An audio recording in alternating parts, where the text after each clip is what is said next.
Hassa Mann's history at Melbourne dates all the way back to 1959.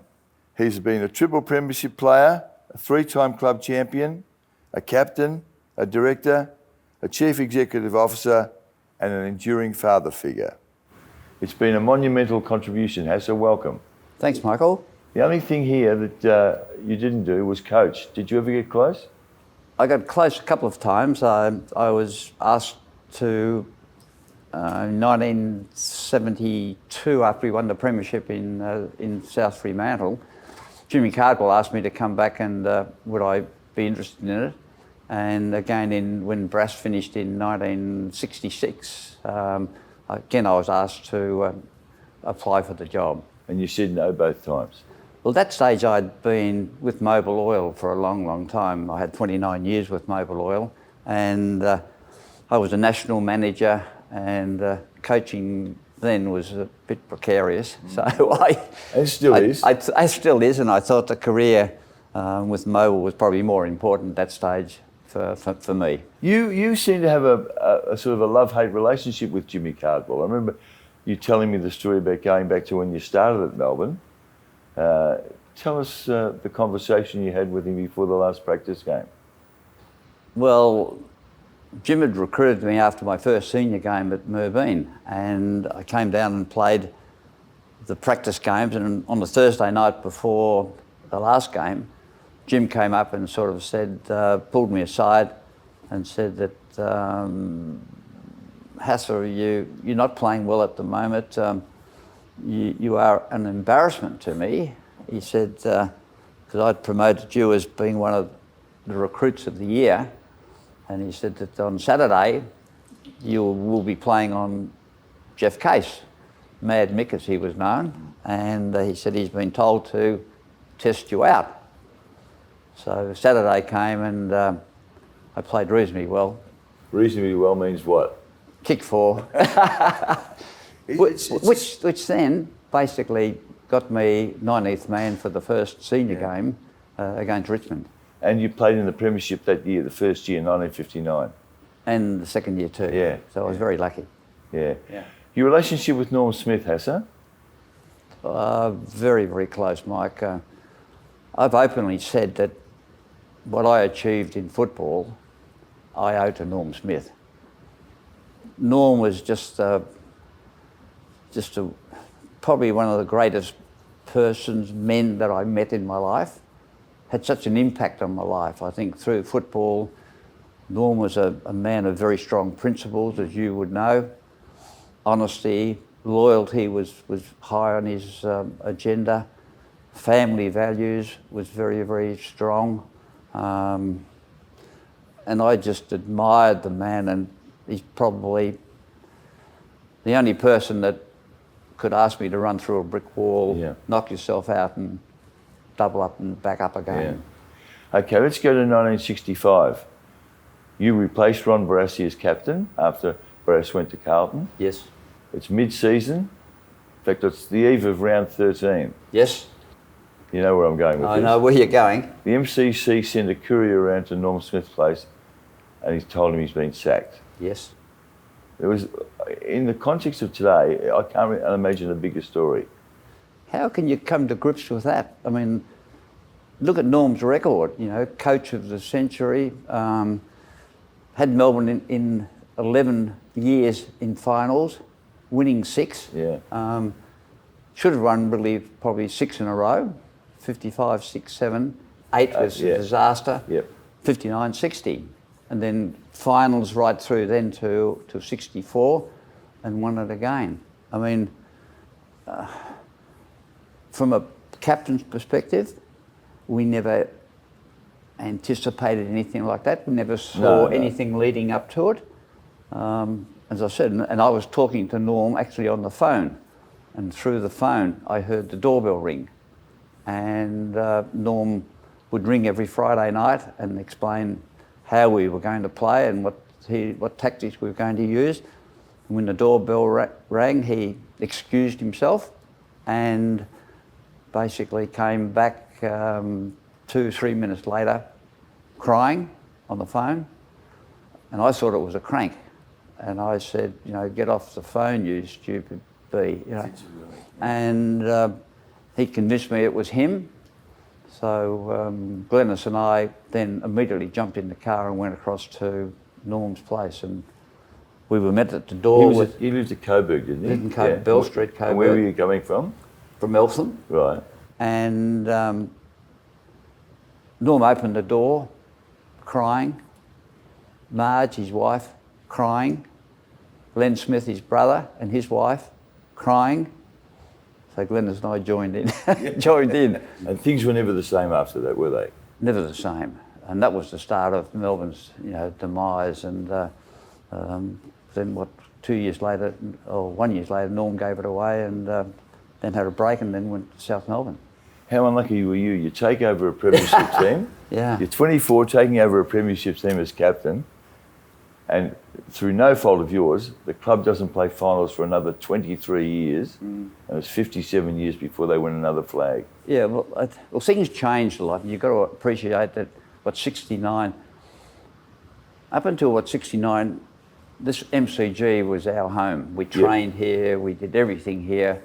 There's no doubt in my mind that we had a decided advantage in playing at the MCG and training at the MCG and being the sole tenant of the MCG. The moment that every time we played in grand finals, psychologically, we were playing at home. And that must have been a decided advantage that the other teams had to confront. Then when Richmond started and the other clubs started coming in, that also, I think, was one of the main factors that the club split away, or the clubs broke away from the MCG, the MCC as a tenant club. Even though, right through my whole career with Melbourne, to my mind, the MCC has been our godfather. I mean, the times we had to come to the MCG and knock on doors to get extra finance to keep some players, they always made it very hard for us, but we always got our money. But the MCC was funded by the football. That's right. Yeah. I mean, why were they playing tough with you guys when... Well, that's your feeling. That's your feeling. I think from the MCC, football per se funded the MCC. And you can... It was Dick Seddon, I think, that basically got to the stage of the split. And then it was Jimmy Steins back in, 2006 or something, when they got together again.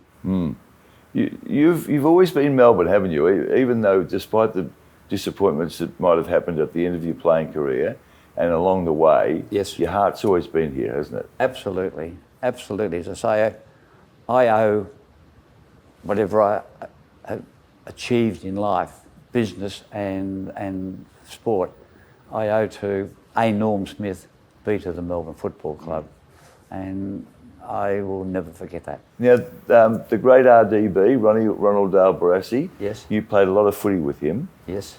Tell us what he was like as a teammate. I'll always remember Barassi, and this probably sums it up. In my first year when I played in the premiership, I remember Norm Smith coming up with hand on shoulder to a very nervous young 18-year-old, saying that, "Son, you may never, ever play in another grand final. Good sides don't lose grand finals." And then as we were standing at the door, ready to run out onto the bull ring for the grand final, Barassi came up to an 18-year-old, hand on shoulder, and said, "Mate, I won't let you down." Wow. The hair went up at the back of the neck, and that was Barassi. I mean, Barassi was, once you got onto the field, was dynamic, very, very success-oriented, hated losing, was probably one of only a couple of players that I knew that could change a game off his own boot or influence the team to lift. It was through his own dogged efforts that would set a standard and a leadership. Were you close to him? I was very close to Ron. Yeah, very close to Ron. Although I copped the blast, as a lot of players would, when Ron felt that we weren't meeting the standard that he set, which was bloody hard to do. Yeah. Now, Hassa, you came back in an administrative role. You joined the board, and then you became CEO. Turbulent times, weren't they, in the mid-90s? When you think of it, Mike, I've been involved in the three biggest upsets in the club. I was captain when Norm got sacked. Yep. I took over as captain when Barassi went to Carlton, which was a big football story at the stage. And again, I was involved in the merger. So the three of the biggest issues that the club has confronted. Right, let's fast forward to the mid-90s, the merger business. Now, you and Tiger Ridley were in the same corner, weren't you? Yes. Yeah. Were friendships, certainly they were strained, were they broken at that time? Oh, it was probably the most difficult period of my life, I think, during that period. Many friends that I had within the club were very, very bitter, and we lost friendships, absolutely. What people don't realise at that stage of the game, we had a big meeting up at, it wasn't Lansfield, it was, anyhow. We had this meeting and sort of a review of the club, and it was felt that, I felt at that stage that football had changed a hell of a lot in the early 90s. Football managers became more prevalent, and the moment they became more prevalent, the money increased a lot. It was early 90s when the salary caps started increasing, and we viewed the next 5 years was very important from a financial point of view, in that it was going to explode. So we looked at our club, and we were strong financially, but we were not strong player-wise. We felt that it was important that we improve the playing list, and the only way that one of the ways it could be done would be to maybe look at a merge. At that stage, I think the league were very keen on reducing the numbers of Victorian clubs, and I know they were very adamant when the merger was on the way. They were prepared to basically do anything to get two clubs to merge. We were concerned about how they would allow us to do that, and they wanted to divide each club up into groups of 10, that you could have so many out of the first 10, so many, and we said no. We wanted to have the best of the two teams, which had it happened, we would have been a super team, and we would have been a super team for the next 4 or 5 years. In that, we would have had then a list of players that we could have utilised to continue to build and trade off to get the best players. There's no doubt in my mind that had the merger went on, there would have been another merger within the next 2 or 3 years. On to brighter things, and we'll finish with this. The 2021 premiership. Yeah. Were you in Perth? Wasn't allowed to because of COVID. And that was a disappointment, Mike, because, you know, being a member of the last premiership side would have been nice for us all to go across. And as it turned out, the team that I coached in Perth, South Fremantle, were playing in the grand final the following week. It would have been nice to have seen both, but no, we missed out on that. But there was a positive about it, because I remember watching the grand final at home with my grandkids, and that was terrific to see them experience Melbourne winning a premiership. Yeah. Hassa, it's been a legendary contribution from you to Melbourne. I know it's mutual, you've got a lot out of it, but you made a massive impact, and Melbourne is indebted to what you've done. Thanks, Mike. Thanks, Hassa. Okay, good.